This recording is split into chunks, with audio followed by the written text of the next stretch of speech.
الحمد لأهله والصلاة على أهلها وبعد. محترمو او معزز ورونو، د دین د ابتدایي زده کړو د درسونو په سلسله کې مو څو درسونه د خویندو مسلمانو خویندو د احکامو لپاره ځانګړي کړي وه. په هغو درسو کې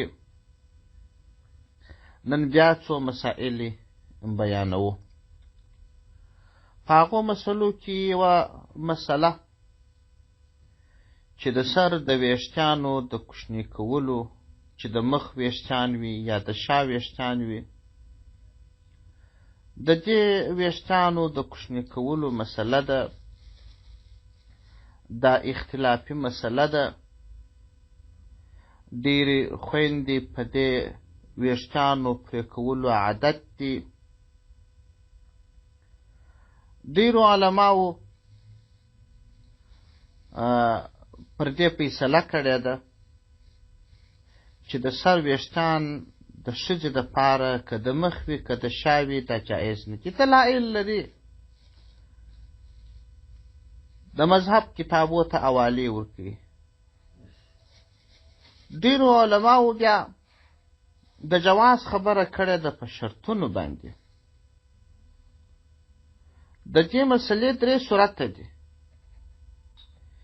یو صورت دا دی چې مطلق د ښځې لپاره ویښتان پرې کول ناجایز دي، که د مخ د خوا یې که د شا د خوا یې. دوهم صورت دا دی چې دا د ښځې ویښتان مطلق جایز دي، که د مخ د خوا پرې کړي که د شا د خوا پرې کړي، هېڅ شرط ورته کښې نشته. دریم صورت دا دی چې د ښځو ویښتان مطلق پرې کول حرام نه دي،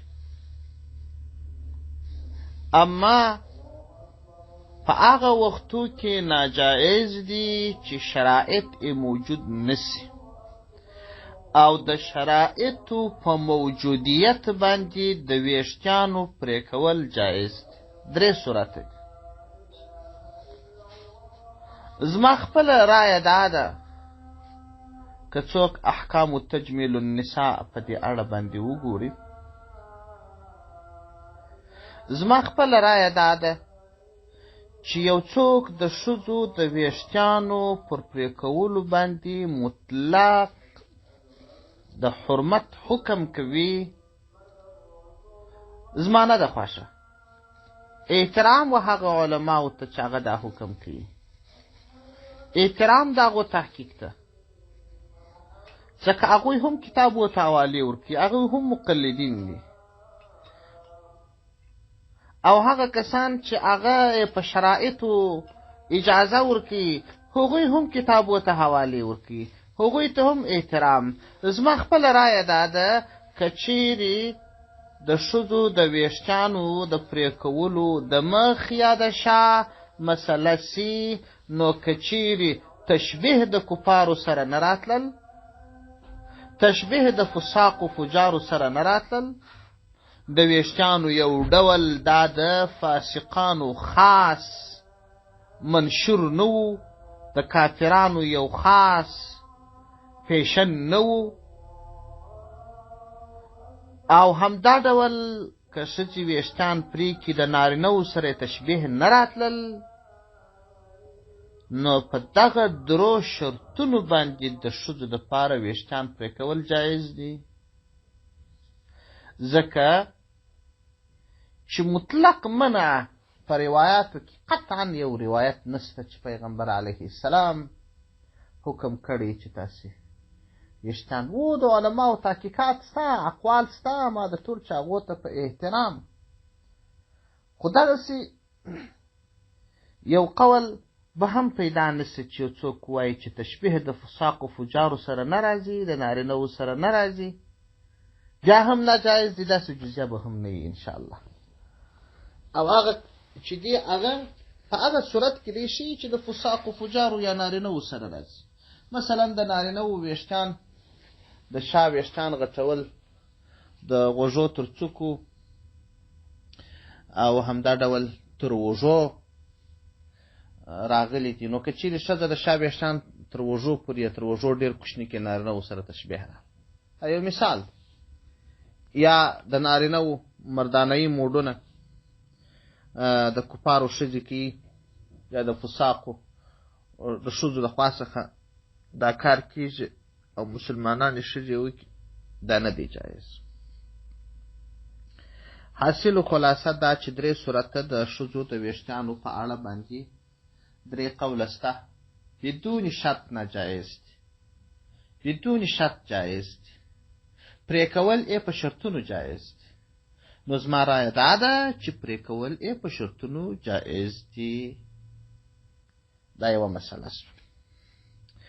دوهمه مسله دا ده د ښځو د مسلمانو خویندو لپاره یو قسم کالی دي، دی ورته شیرواني یا چپنه والا لباس وایي، چې د دې حکم څه دی. نو په دې اړه باندې دغه جامې چې یو څوک اغوندي، دا چپنه والا، دا چې د دغه لباسو اغوستل په اوسنۍ زمانه کې بعضې خلک فکر کوي چې څه اندازه بدن پټول د لباس مقصد دی، بس نو ځکه داسې ډول لباسونه رواج کړل په هغو کې د چا بدن مکمل نه وي پټ، او بعضې داسې وي چې د فاسقانو او کافرانو د لباسونو په ډول وي، او بعضې داسې وي چې ظاهرا یې بدن پټ وي مګر د چا د بېحایي او بې شرمۍ او بد اخلاقۍ شاهدي ورکوي او د فتنې لور ته د چا فکر اړوي. او دا هغه لباسونه دي چې نن سبا یې بعضې ښځې د شیرواني په نامه باندې اغوندي، او جوړښت یې دا ډول وي چې یو خو د عام برچاکي لباس پټول بغلونه برچاکونه لري، دا خو په هر صورت. دوهم دا چې د مخ لمنې ته یې لوی برچاک ورکړی وي، او د مخ لمنې ته یې دومره لوی برچاک ورکړی وي چې د انسان د ورونونو لوړه حصه هم ورڅخه معلومیږي. نو په دې کې یو ډول بې حیایي وي. مخکې مې خبره درته وکړله چې ځینې لباسونه داسې وي چې خو نو وایي بدن مې پټ دی، په دې نو څه سوي دي، مګر خو قصداً چې څوک په دغسې لباس کې څوک وویني انسان و بې حیایي و غلطو افکار په ذهن کې راځي. نو که دغه لباس وي که بل لباس وي چې په دغسې شکل باندې وي چې د انسان د بدن اجزا پکښې معلومیږي، د دې څخه ځان ساتل پکار دي. همدا ډول یو بل لباس دی، دی د یو نوم ورکړی دی، دا یو ډول لباس دی، دی ورته وایي د ګیر پرتوګ. د دې په حکم کې هم چې جوړ یې داسې دی چې پرتوګ یې ډېر او بې اندازې لوی جوړ کړي او کمیس یې لنډ ور جوړ کړي چې مازې سرونځه یې په لمن پټه کړې وي. نو دغه ډول لباسونه چې یو طرف ته پرتوګ یې دومرې لوی وي، بل طرف ته یې کمیس دومرې کوچنی وي، نو دا چې سړی ورته وګوري مازې د شهرت او تفاخر لپاسه کېږي، او دا یو ډول لباس ته چې سړی متوجه سي انسان